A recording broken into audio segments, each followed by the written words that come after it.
The first time he refused to let his own mother sleep under his roof, he didn't raise his voice. He didn't need to. He just looked at her, standing at the edge of his marble hallway, holding a small worn-out bag, and said calmly, almost politely, "Mom, this won't work." Those 4 words destroyed something inside her that had already been cracked for years. She nodded. She always nodded. Because Black mothers like her were taught early that dignity often meant silence, and love meant stepping back so your child could step forward. His name was Marcus Cole. To the world, Marcus Cole was a miracle. A self-made millionaire, sharp suits, private boxes at football games, casino VIP cards that never declined until they did. Magazines called him disciplined, ruthless, brilliant. But inside that mansion, he was a stranger to the woman who had once sold her wedding ring to buy him school shoes. "Just come back tomorrow," Marcus said, already glancing at his phone. "We'll see." Tomorrow never came. Instead, she was called only when something needed cleaning, when his wife didn't feel like dealing with the help, when guests were gone and the house smelled like wine and arrogance. "Ma'am, the kitchen," his wife Lillian would say without looking at her. "And don't touch the silver." Not once did she call her mom. The children followed the tone. Silence can be taught. Marcus never noticed, or maybe he chose not to. If this already feels heavy, stay with me and subscribe, because this story isn't about money falling. It's about a soul collapsing quietly. Marcus believed respect came with success. And since he had paid his way into everything, he believed he had paid his way out of responsibility. He sent his mother money once a month. He thought that made him a good son. He never asked where she slept. She lived in an old house on the far side of town. The same house she and his father had struggled to keep when Marcus was small. The walls were thin. The heater barely worked. But it was hers, and she never complained. She never told him that on cold nights, she wrapped herself in his childhood jacket, the one with his school logo still stitched on the sleeve. She never told him she kept his old drawings under her bed. She never told him that every time she passed his mansion, she slowed her steps, not to look inside, but to remind herself that sacrifice sometimes looks like distance. Marcus was addicted, not to substances, to winning, casinos, horse races, football bets, anything that made his heart race faster than guilt ever could. Lillian encouraged it, not openly but with silence. As long as the lifestyle stayed shiny, nothing else mattered. Then one night, everything cracked. It didn't happen loudly. No police, no sirens, just numbers on a screen turning red. Marcus stared at his phone in disbelief. Another loss, another. The casino account drained. The sports bets wiped clean. The safe investment he'd never told anyone about gone. He laughed at first, a sharp, empty laugh. Just a bad night, he told himself. But bad nights don't call the bank. Bad nights don't remind you that the house you're sitting in was already sold quietly months ago to cover debts you swore you had under control. By morning, the mansion wasn't his. By evening, Lillian wasn't answering her phone. By night, Marcus sat alone in a borrowed car, staring at the only address left in his contacts that hadn't blocked him. His mother's old house. The same house he had avoided for years. The same house he thought was beneath him. The same house he never once offered to renovate. Rain fell as he parked outside. The porch light flickered weakly. For the first time in his life, Marcus felt something he didn't recognize. Shame. He knocked. Slowly. The door opened. She stood there, older, thinner, quieter. Her eyes met his. She didn't smile. She didn't ask questions. She didn't say, "I told you so." She simply looked at him the way she used to look when he came home hurt as a child. Waiting. "Mom," he said, his voice breaking. "I need help." Behind him, Lillian's car pulled up. The children stayed inside, watching. Marcus swallowed. We need a place to stay." For a long moment, his mother said nothing. Then she stepped aside. "Come in," she said softly, not because she had forgotten, but because she remembered everything. And that was far more dangerous. If you're still listening, subscribe, because what happens next isn't about forgiveness. It's about consequences that don't shout, they wait. And this was only the beginning. He thought walking through her doorway meant he was safe. He thought Mom was a key that could unlock anything. But the moment Marcus Cole stepped into that small, worn living room, where the couch sagged and the walls carried old family photos like quiet witnesses, he felt something he hadn't felt in years. Not comfort, judgment. Not spoken. Not loud, just present. His mother didn't hug him. She didn't rush to the kids. She didn't even glance at Lillian the way most people would, curious, cautious, polite. She simply closed the door behind them, turned the lock, and said, calm as a prayer, shoes off. Marcus blinked. Mom, it's raining, shoes off, she repeated, softer this time. Lillian's mouth tightened. Her eyes moved over the room like it was an insult. She stayed near the doorway like she was afraid the air might cling to her designer coat. The kids didn't move. They were used to wide spaces, glossy floors, silence bought with money. They were not used to this kind of quiet. This kind of real. Marcus bent down and took his shoes off, the wet sound loud in the small room. The old heater ticked. The rain tapped the window. Somewhere a clock counted seconds like they mattered. His mother pointed to the couch. Sit. It should have felt normal, like childhood, but it didn't, because childhood had been before he learned how to make people feel small with a single look, before he learned how to turn love into a transaction. Lillian finally stepped forward, heels clicking, and sat with stiff posture like she was waiting for someone to apologize for the lack of marble. The children hovered near Marcus, eyes wide, uncertain. His mother didn't ask why. She didn't ask how much he lost, or what deal went wrong, or where the mansion went. She poured tea, hands steady, like she'd been expecting this. Marcus's throat tightened. Mom, thank you. She placed a cup in front of him and said, drink, you look like you haven't slept in days. That one line hurt more than any insult, because it wasn't pity, it was care. And Marcus realized something terrifying. Care still existed here, even after everything he did. If you're feeling that tension, subscribe, because what Marcus thinks is a second chance is actually the beginning of a lesson he can't buy his way out of. Lillian cleared her throat. So, how long is this temporary situation supposed to be? Marcus shot her a warning look, but she ignored it.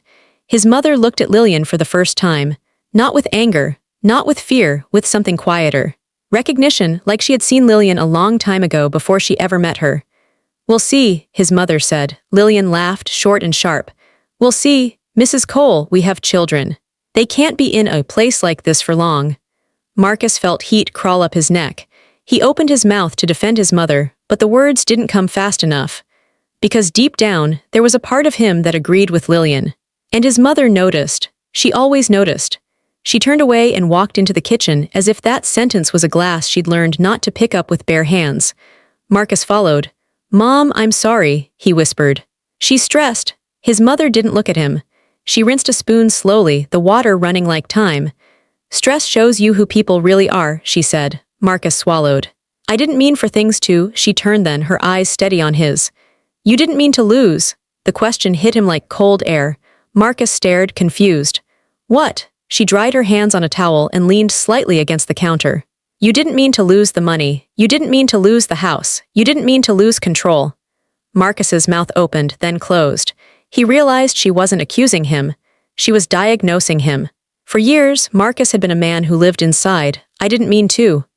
I didn't mean to miss Grandma's call. I didn't mean to forget your birthday. I didn't mean to let my wife speak to you like that. I didn't mean to treat you like help. I was trying to build something, he said. His mother nodded once. And you built it. He felt relief rise until she added, on sand. Marcus flinched. He looked down at the small kitchen. Chipped cabinets, mismatched cups, the same old floor where he'd once done homework while his mother worked 2 jobs and still came home to make him dinner.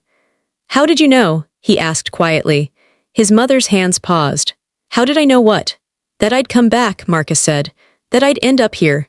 His mother's eyes moved toward the window, watching rain slide down glass like old memories. Because men who run from their roots, she said, always circle back when they're hungry. Marcus's chest tightened. I'm not here for charity. His mother finally looked at him fully.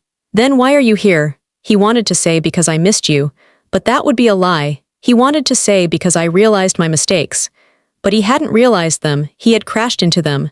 So he said the truth, the ugly truth. Because I have nowhere else. His mother didn't react. She didn't smile. She didn't punish him with words. She just nodded slowly, as if she'd been holding that exact sentence in her mind for years. Then you'll live here, she said. But not the way you think, Marcus frowned. What does that mean?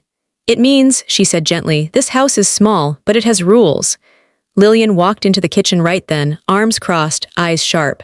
Rules, she repeated like the word offended her. His mother turned toward her. Yes, Lillian's voice rose.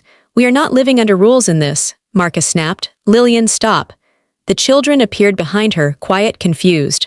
The older one, Jadon, looked at Marcus like he had never seen him this way before. His mother didn't raise her voice. She didn't flinch. She didn't argue. She waited until silence returned. Then she said, "Marcus will sleep in his old room." Marcus blinked. "My old room still exists." "It never stopped existing," she replied. "Where will we sleep?" Lillian asked, already disgusted. His mother looked at the children. "They can take the couch and the small mattress. They're children." Lillian's eyes widened. "You expect my kids to sleep on a couch?" His mother's voice stayed calm. "You expected me to sleep nowhere." The words landed so quietly that Marcus almost didn't realize they were a blade. Lillian froze. Marcus's throat tightened. That sentence dragged him back to the night he refused to let his mother stay in his mansion. She had stood near his staircase with a small bag, the same kind of bag she carried now. She'd said, "Just for a few days, the heater broke." He'd replied, "Mom, it won't work." And he'd watched her nod like it didn't hurt. Now it was replaying in his head like a punishment.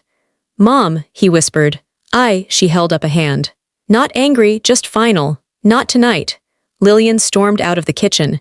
"This is unbelievable," she muttered loud enough to be heard. "This is humiliation." Marcus turned to follow her, but his mother spoke again. "One more rule," she said. Marcus paused. She stared at him, eyes steady. "You will not gamble in this house." Marcus's stomach tightened. "I'm not gambling anymore." His mother's gaze didn't soften. "You don't stop an addiction because you lost. You stop because you finally see what it's doing to you." Marcus swallowed hard. "Okay." "And," she added, "you will not speak to me only when you need something." His chest tightened. "I won't." His mother nodded once, then walked past him toward the living room. Marcus stood in the kitchen alone, feeling small in a way he hadn't felt since he was a boy. He walked down the hallway toward his old room. When he opened the door, the smell hit him like a forgotten life. Old books, soap, warm fabric. The room was clean. Simple. A small bed, a dresser, a faded poster from his childhood still on the wall. His mother had kept it. All these years, like she never fully believed he was gone. On the bed was a folded blanket, and beside it an envelope. His name written in his mother's handwriting. Marcus's hands trembled as he opened it. Inside was not money. Not forgiveness. A single page, a list, dates, times, names, every time she had come to his mansion, every time he had called her only to help, every time Lillian had spoken to her like she was nothing.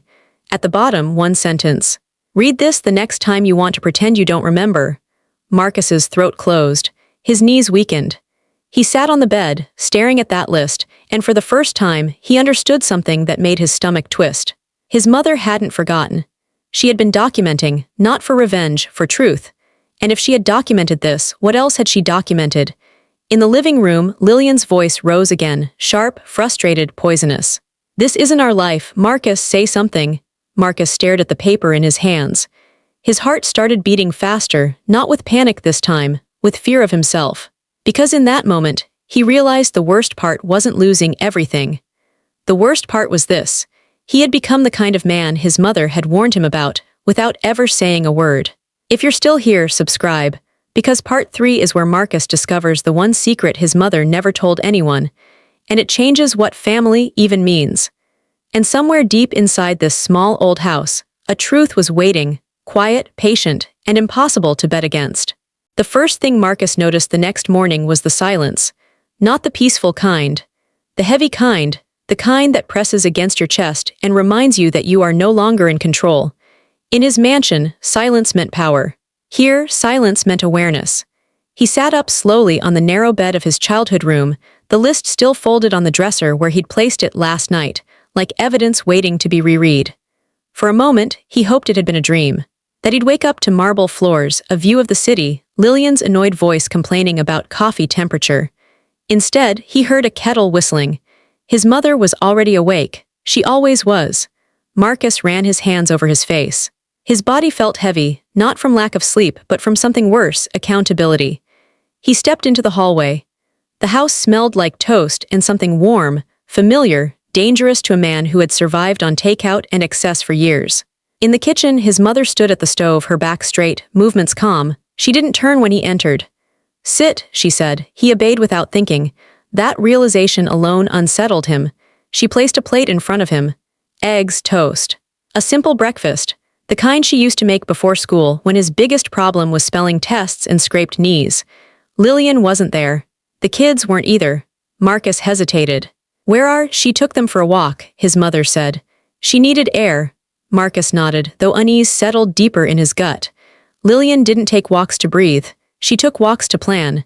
They ate in silence for a moment. Then his mother spoke. I read your face last night, she said quietly. You weren't just embarrassed. Marcus stiffened. You were afraid, she continued. Not of losing money, of being seen. Marcus swallowed. Mom, she raised a hand gently. Listen first. He did. I didn't keep that list to hurt you, she said. I kept it so I wouldn't lie to myself. Marcus frowned. Lie about what? About who you became, she replied. Mothers are very good at rewriting their children in their minds. I didn't want to do that to you. Her words landed with weight. Marcus stared at the table. Why didn't you ever say anything? She finally looked at him then. Because you didn't need advice, you needed a mirror. He felt something crack. Before he could respond, the front door opened. Lillian's heels echoed sharply against the floor as she entered, jaw tight, eyes sharp like she'd rehearsed every sentence she was about to say. This isn't going to work, she announced. I called a realtor. There are options, temporary housing. We don't have to stay here. Marcus looked at her, then at his mother. She can't sell this house, his mother said calmly. Lillian scoffed. Excuse me, this house isn't for sale, his mother repeated. Marcus blinked. Mom, it's your house. If selling helps, she shook her head slowly. This house was paid for a long time ago. Lillian crossed her arms. With what money? The question hung in the air too long. Marcus felt it immediately. Something was wrong. His mother wiped her hands on a towel and walked to a small cabinet near the wall. She opened it, reached behind a stack of old bowls and pulled out a thin envelope. She placed it on the table. Open it, she said to Marcus. His heart started beating faster. Inside were documents, not old bills, not savings statements. Legal papers, property deeds, trust records. Marcus scanned the names, the dates, and then froze. The owner listed wasn't his mother, it was him, from years ago. What is this? He whispered. A trust, his mother said. Created when you were 23, Marcus's head spun. I didn't know about this. You weren't supposed to, she replied. You were too busy chasing speed. Lillian leaned over, eyes wide now. How much is it worth? Marcus looked up sharply. Lillian, but his mother answered anyway. Enough, she said. Enough that this house was never poor. Enough that you were never as self-made as you believed. The words sliced cleanly. Marcus felt heat rush to his face. You had money all this time. His mother's voice stayed level. I had protection. For who? He demanded. For you, she said. For the day the world you built on risk collapsed. Silence swallowed the room. Marcus's hands trembled. Why didn't you tell me? Because, she said softly, you would have gambled it. The truth hit him so hard he had to grip the table. Lillian straightened, eyes shining now, not with relief but calculation. So this solves everything, she said quickly. We're fine, we can rebuild. His mother turned toward her slowly. No, she said. Lillian blinked. No, the trust has conditions, his mother continued. Conditions you agreed to without knowing it because you trusted me once. Marcus's throat tightened. What conditions? His mother met his eyes. If you ever lost everything to gambling, she said, the trust freezes. Marcus felt cold spread through him. Freezes, no withdrawals, no access, no control, she said. Until one thing happens. Lillian's voice rose. This is insane, Marcus whispered. What thing? His mother's voice didn't shake. You learn how to live without it. Lillian exploded. Absolutely not, that money belongs to us. Marcus stood abruptly. Stop. Both women turned to him. He looked at Lillian, really looked. At the way her eyes hadn't once searched his face for fear or shame, only for numbers. Then he looked at his mother. At the woman who had lived quietly, humbly, while holding the only safety net he'd ever had. Why now? He asked his mother. She folded her hands. Because you finally came home with empty pockets. Lillian grabbed her bag. I'm not staying here to be taught a lesson like a child. She moved toward the door. Marcus didn't stop her. That realization scared him more than anything else. At the door she turned back. Call me when you remember who you are. The door slammed. The kids followed her without a word. The house went silent again. Marcus sank back into the chair, breathing hard. She'll be back, he muttered. She always comes back. His mother didn't answer right away. Then she said, she may. He looked up. But the man she married, his mother added quietly, can't come back until he faces what he ran from. Marcus closed his eyes. For the first time in his life, he wasn't thinking about how to win. He was thinking about how to stand. If you're still here, subscribe. Because part 4 is where Marcus realizes the trust isn't the real test. The real test is what his mother has been watching all along. And this time, there are no bets left to place. The house changed after Lillian left. Not in sound, in pressure. Marcus felt it the moment the door slammed and her footsteps disappeared down the street. The silence that followed wasn't empty anymore, it was observant, like the walls had leaned in to watch what kind of man remained when the noise was gone. He sat at the kitchen table long after his mother had cleared the dishes. The trust papers lay in front of him like a verdict he hadn't known he was on trial for. "So all this time," he said finally, voice low, "you were watching me." His mother stood at the sink, rinsing a cup. "No," she said calmly, "I was waiting." "For what?" he asked. She turned, leaned against the counter, and studied him the way only a parent can, past the clothes, past the posture, straight into the habits. "For the moment you stopped running," she replied. Marcus let out a short laugh. "You think I stopped?" She didn't smile. "You stopped betting." He stiffened. That hit harder than the trust conditions, because she was right. Since walking into this house, he hadn't opened a betting app, hadn't checked odds, hadn't even felt the itch, only a dull ache where the addiction used to scream. "What if I fail?" he asked quietly. His mother didn't hesitate. "Then you fail here," he frowned. "You're not kicking me out," she shook her head. "Consequences don't always mean exile." That sentence settled into him like a weight he didn't know how to carry yet. Later that afternoon, Marcus went into the backyard. It was small, uneven, nothing like the manicured lawns he used to pay people to maintain. The fence leaned. The grass grew wild in places. He remembered playing there as a kid. Remembered his father's laugh. Remembered a man who worked himself to exhaustion and still came home gentle. His father hadn't gambled. He had believed, and that belief had cost him his health. Marcus sat on the steps, head in his hands. For the first time, guilt didn't feel like a passing inconvenience. It felt permanent. That night, he heard his mother moving through the house after midnight. Not restless, purposeful, he followed quietly. She was in the living room, kneeling near a low cabinet he'd never paid attention to before. She opened it and pulled out a small metal box, old, dented, unlocked. Inside were envelopes. Dozens, all labeled, dates, names, places. "What's that?" Marcus asked. She didn't jump, she never did. "Letters," she said. "To who?" "To myself," she replied. "To remember what I saw." She handed him one. He opened it. Inside was a note written years ago. "Marcus came by today. Didn't sit, asked for help with the cleaner. His wife didn't look at me, I smiled anyway. I went home and cried for 10 minutes, then I prayed." Marcus's chest tightened. Another letter. "Marcus sent money today, didn't call. I thanked God anyway." Another. "He forgot my birthday again. I baked a cake and gave half to the neighbors' kids. They sang to me." Marcus's vision blurred. "You wrote these?" he whispered. "Yes," she said. "Why? So I wouldn't rewrite you in my head as something you weren't," she answered. "Hope can be a dangerous liar." He swallowed hard. "Why show me now?" She looked at him, eyes steady. "Because now you're strong enough to read them." The words didn't comfort him, they scared him. The next morning, Marcus woke early and did something he hadn't done in years. He cleaned. Not because someone told him to. Not because it was expected, but because the mess felt dishonest. He scrubbed the bathroom, fixed the loose hinge on the back door, mowed the uneven lawn. His hands blistered. His back ached. And for the first time, effort felt grounding. When he finished, he stood in the kitchen doorway waiting. His mother noticed. She always did. "You don't need to prove anything," she said gently. "I know," he replied. "I'm trying to feel something." She nodded. Later that day, Lillian called. Marcus stared at the phone for a long moment before answering. "This is temporary," she said immediately. "I spoke to someone. There are ways around the trust, legal ways." Marcus closed his eyes. "I'm not doing that." Silence. "What?" she snapped. "I'm not touching the trust," he repeated. "Not until I figure out who I am without it." Her laugh was sharp. "You're serious?" "Yes. You're choosing her over your own family?" she asked. Marcus looked around the small kitchen, at the chipped paint, the quiet. "I'm choosing responsibility," he said. Lillian's voice dropped. "Then don't expect us to wait." "I won't," he replied. The line went dead. Marcus stood there, heart racing, not from fear of losing her, but from the realization that he already had. That night, he sat with his mother on the couch, the same one she'd slept on when he refused her. "I don't know how to fix this," he said. She placed a blanket over her legs. "You don't fix the past." "Then what do I do?"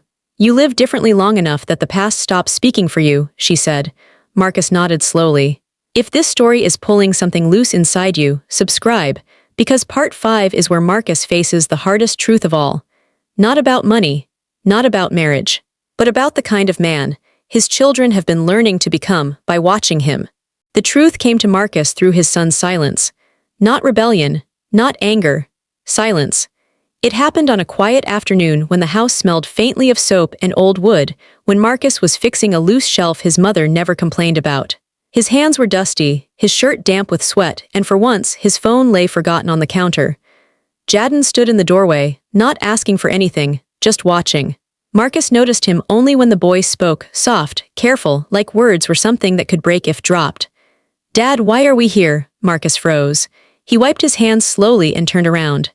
Jadon's eyes weren't accusing. They were confused, that was worse. "Because," Marcus said, searching for something that sounded solid, "sometimes adults make mistakes." Jadon nodded, absorbing that. Then he asked the question Marcus had been avoiding since the night everything fell apart. "Were you always like this?" Marcus felt his chest tighten. "Like what?" "Scared," Jadon said. The word landed hard. Marcus sat down on the edge of the couch. He patted the space beside him. Jadon didn't move. "I wasn't scared," Marcus said slowly. "I was distracted." Jadon tilted his head. "Mom says you only listen when you're losing." Marcus closed his eyes. Lillian hadn't just left the house. She'd left messages behind. "Do you think money makes people better?" Jadon asked. Marcus looked at his son, the same age he'd been when his father died, when his mother had learned how to carry grief without letting it crush her spine. "No," Marcus said quietly. "I think it hides who they already are." Jadon considered that. "Then why did you want so much of it?" Marcus didn't answer right away. His mother watched from the kitchen, unseen, unheard, but present. "I thought," Marcus said finally, "if I had enough I wouldn't owe anyone anything." Jadon's brow furrowed. "But you owed Grandma," Marcus swallowed. "Yes," he said, "I did." That night Marcus couldn't sleep. Not because of regret. Because of recognition. He lay awake staring at the ceiling, hearing his mother's footsteps move gently through the house, remembering how he used to hear them when he was a boy, proof that someone was awake if the world turned dark. He realized something terrifying. His children had never heard that sound in his house. They had lived in quiet bought by money, not safety built by presence. If this realization is hitting you too, subscribe, because this part of the story isn't about downfall. It's about the moment a man finally sees the cost of who he's been. The next morning, Marcus did something that made his hands shake more than any casino bet ever had. He sat his children down at the small kitchen table. No screens, no distractions, just eye contact. "I need to tell you something," he said. Jadon looked wary. The younger one, Maya, clutched her cereal bowl like it was a shield. "I wasn't a good example," Marcus continued. "I taught you that winning matters more than honesty, that money matters more than people, that if you fail, you hide." The words tasted bitter. "I was wrong," Maya blinked. "Are we in trouble?" Marcus shook his head quickly. "No, you're not." "I am." The kids exchanged a look they didn't know he noticed. "You don't have to be like me," Marcus said. "You can choose differently." Jadon stared at the table. "Mom says people don't change." Marcus felt the sting but didn't flinch. "Sometimes," he said, "they don't. Sometimes they just get exposed. I'm trying to change." That afternoon, Marcus took the kids with him, not to a mall, not to a restaurant, not anywhere that cost money. He took them to the community center his mother volunteered at twice a week. The place was small, underfunded, full of people who knew each other's names without checking contacts.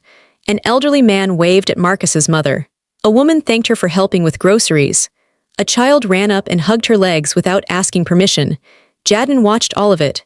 "Everyone knows Grandma," he whispered. Marcus nodded. "She showed up." That night, after the kids fell asleep on mattresses in the living room, Marcus sat across from his mother at the kitchen table.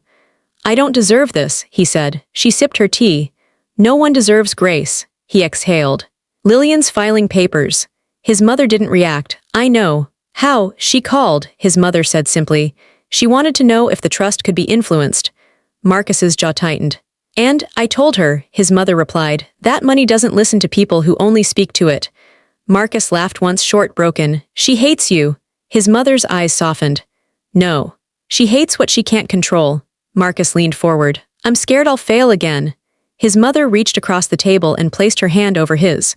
"Old, warm, steady." "Then fail honestly," she said. "Fall where people can see you get back up."